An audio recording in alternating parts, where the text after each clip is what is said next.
इस युद्ध का हर क्षण मेरे लिए भयावह है, किंतु ऐसा क्यों प्रतीत हो रहा है जैसे महारानी जी को इस युद्ध के परिणाम की कोई चिंता ही नहीं। पुत्र माँ की अवज्ञा करे, अपमान करे, किंतु फिर भी माँ पुत्र के कष्ट देखकर विचलित होती है, परंतु इन्हें तो जैसे वाली के जीवन का कोई भय ही नहीं। कहीं मेरी इच्छा अधूरी न रह जाए। वानर बालक की आधी शक्तियां वाली को प्राप्त हो गई, फिर भी वो उसका वध नहीं कर पा रहा है। मुझे किसी प्रकार बाली की सहायता करनी होगी।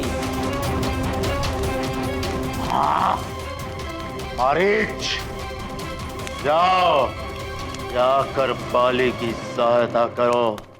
अभी पूरे दिन का युद्ध शेष है। कहीं ये ना हो जाए कि बाली उस वानर बालक के हाथों परास्त हो जाए। ये ना सोचना कि दशानन रावण को बाली की चिंता है। ना, दशानन रावण को केवल अपना उद्देश्य पूर्ण करने की चिंता है, और यह उद्देश्य तभी पूर्ण होगा जब उस वानर बालक का वध होगा। जाओ। जो आज्ञा लंकेश।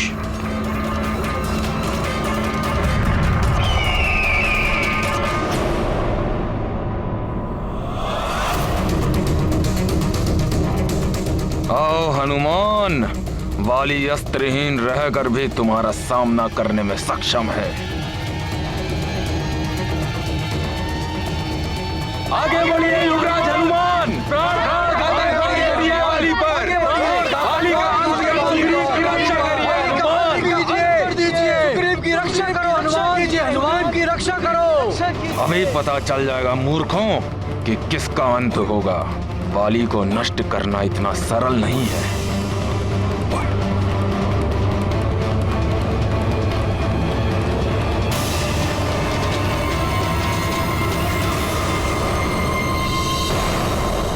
वाली अस्त्रहीन हनुमान के समक्ष खड़ा है। उसके वध करने का सम्मिलित स्वर गूंज रहा है, किंतु महारानी जी के मुख पर अब भी चिंता का कोई भाव नहीं है। अवश्य इसमें कोई रहस्य है जो मुझे ज्ञात नहीं। महारानी जी, अपने पुत्र को संकट में देखकर आपका हृदय विचलित हो उठा होगा।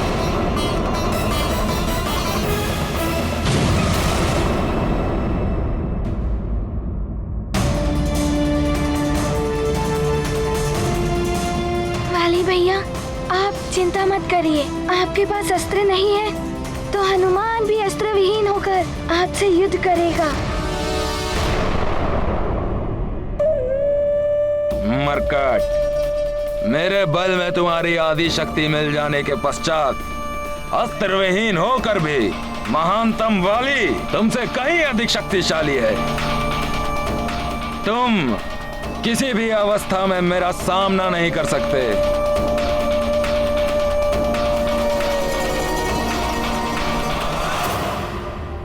मैं इस पर्वत को ही अस्त्र बना लेता हूं।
यदि वाली भैया ऐसे ही पर्वत उठा उठाकर उनसे मुझ पर वार करते रहे तो हनुमान अपना बचाव कर लेगा, परंतु उससे यहाँ एकत्रित जन समूह को क्षति पहुँच सकती है।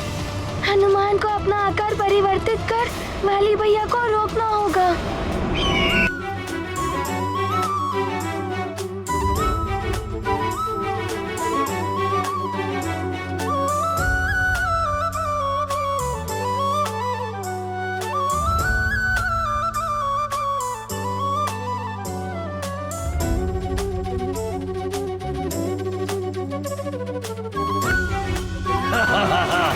वानर,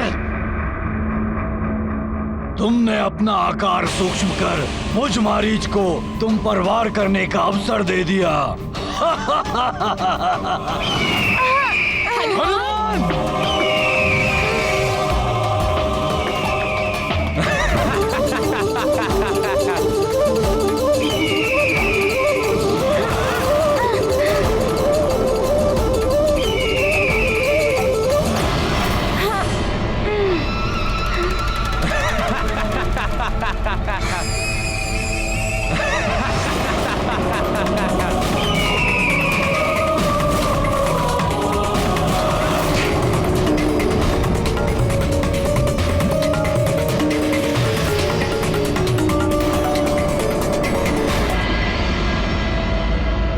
पूर्णतः अन्याय है ये।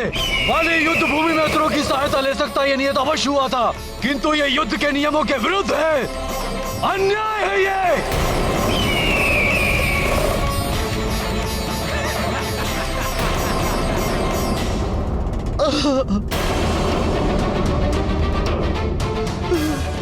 इन आसुरी शक्तियों ने वाली को भी उन्हीं के समान बना दिया है। कैसी विडंबना है एक पिता की, कैसी विडंबना है। क्या मांगे वो, क्या प्रार्थना करे प्रभु से। अपने पुत्र वाली के जीवन की प्रार्थना करे अथवा असुर वाली की मृत्यु मांगे प्रभु से। महाराज ऋक्षराज, हमें प्रभु से अपने तीनों पुत्रों के जीवन की रक्षा की प्रार्थना करनी चाहिए। मृत्यु हो तो केवल वाली के अंदर बसी कुटिलता की।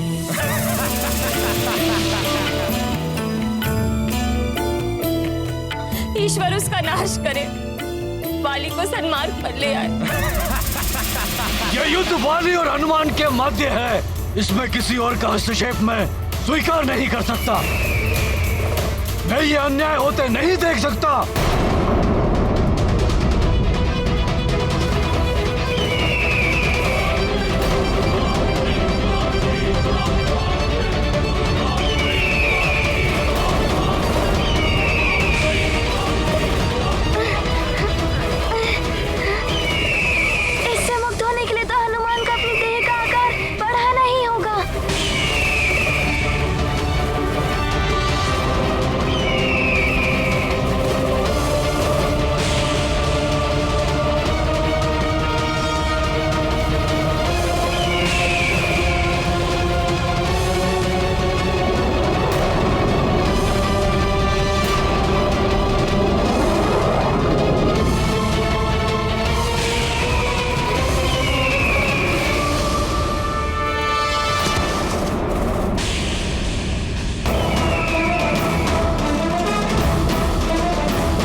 मैंने अपना आकार बढ़ाया तो वाली भैया पहाड़ का वार करेंगे, जिससे अनेकों जीवन हताहत हो सकते हैं। आकार छोटा रखता हूँ तो ये राक्षस मुझे उठा लेता है। और अभी कहाँ ले जा रहा है ये हनुमान को?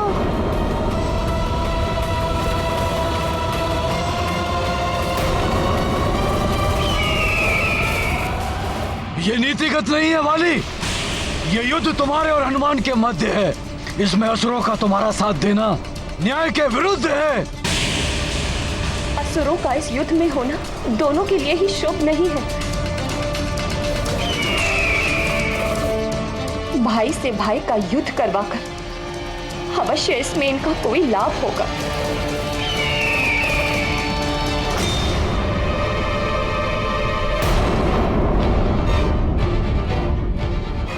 महारानी जी के दोनों पुत्रों के जीवन संकट में है। हर अवस्था में एक पुत्र की मृत्यु अवश्य होगी। फिर भी ये शांत, क्लेश का कोई चिन्ह तक नहीं है उनके मुख पर। असुरों को तो हनुमान अनेकों बार पराजित कर चुका है। वो विजयी होगा, मेरे वाली का वध नहीं करेगा और सुग्रीव की भी रक्षा कर लेगा। मैं अब इस अनुचित युद्ध को रोक कर ही रहूंगा। स्वामी कहाँ जा रहे हैं आप? रुकिए स्वामी, कहाँ जा रहे हैं?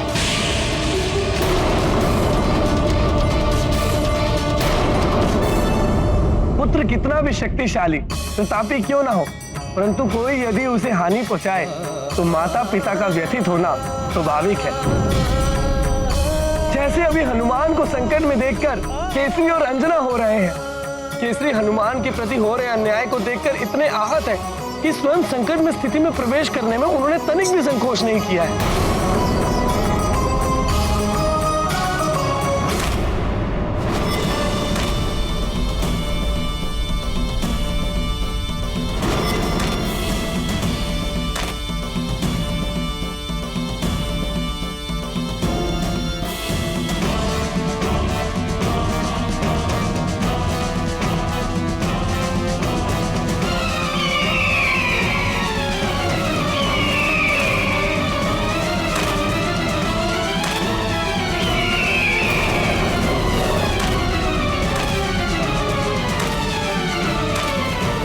पिताश्री, कहीं वो वाली भैया पर वार न कर बैठे। मुझे उन्हें रोकना ही होगा।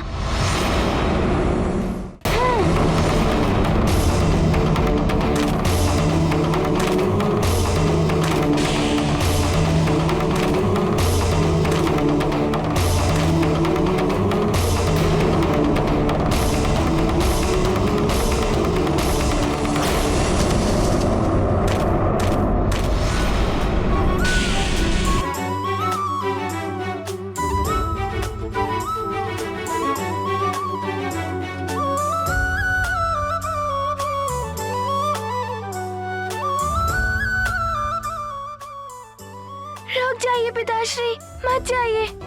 नहीं पुत्र हनुमान, जब ये असुर मारीच वाली की सहायता कर सकता है तो मैं भी अपने पुत्र के पक्ष में खड़ा हो सकता हूँ। मैं अपने नेत्रों के समक्ष अपने पुत्र के साथ अन्याय होते हुए नहीं देख सकता।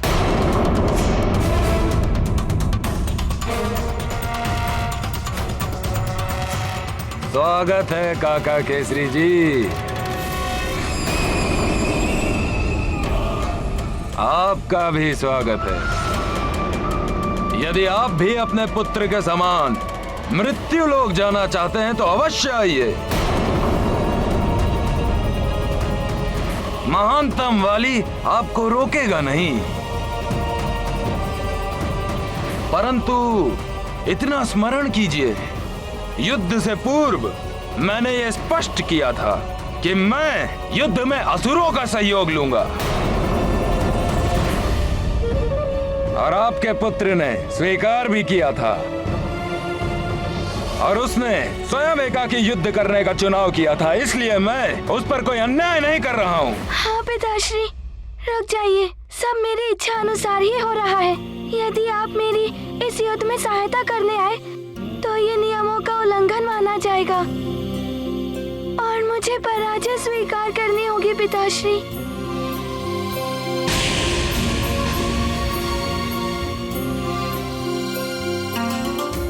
पिताश्री, आप चिंता मत करिए। मैं इस चुनौती का सामना करने के लिए सक्षम हूँ। आपका आशीर्वाद ही मेरे लिए पर्याप्त है। कृपया लौट जाइए।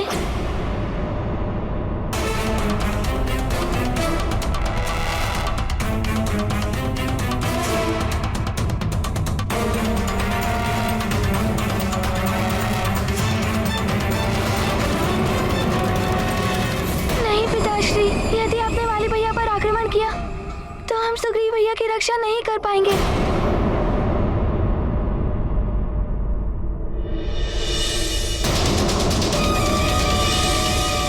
ठीक कह रहा है आपका पुत्र हनुमान काका केसरी जी। यदि आपने मुझ पर वार किया तो आपके पुत्र की ही पराजय होगी।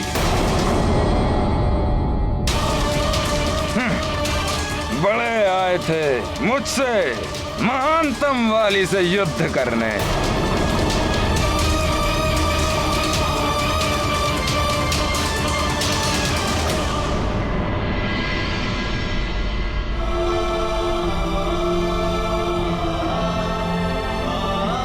विजयी भवा पुत्र।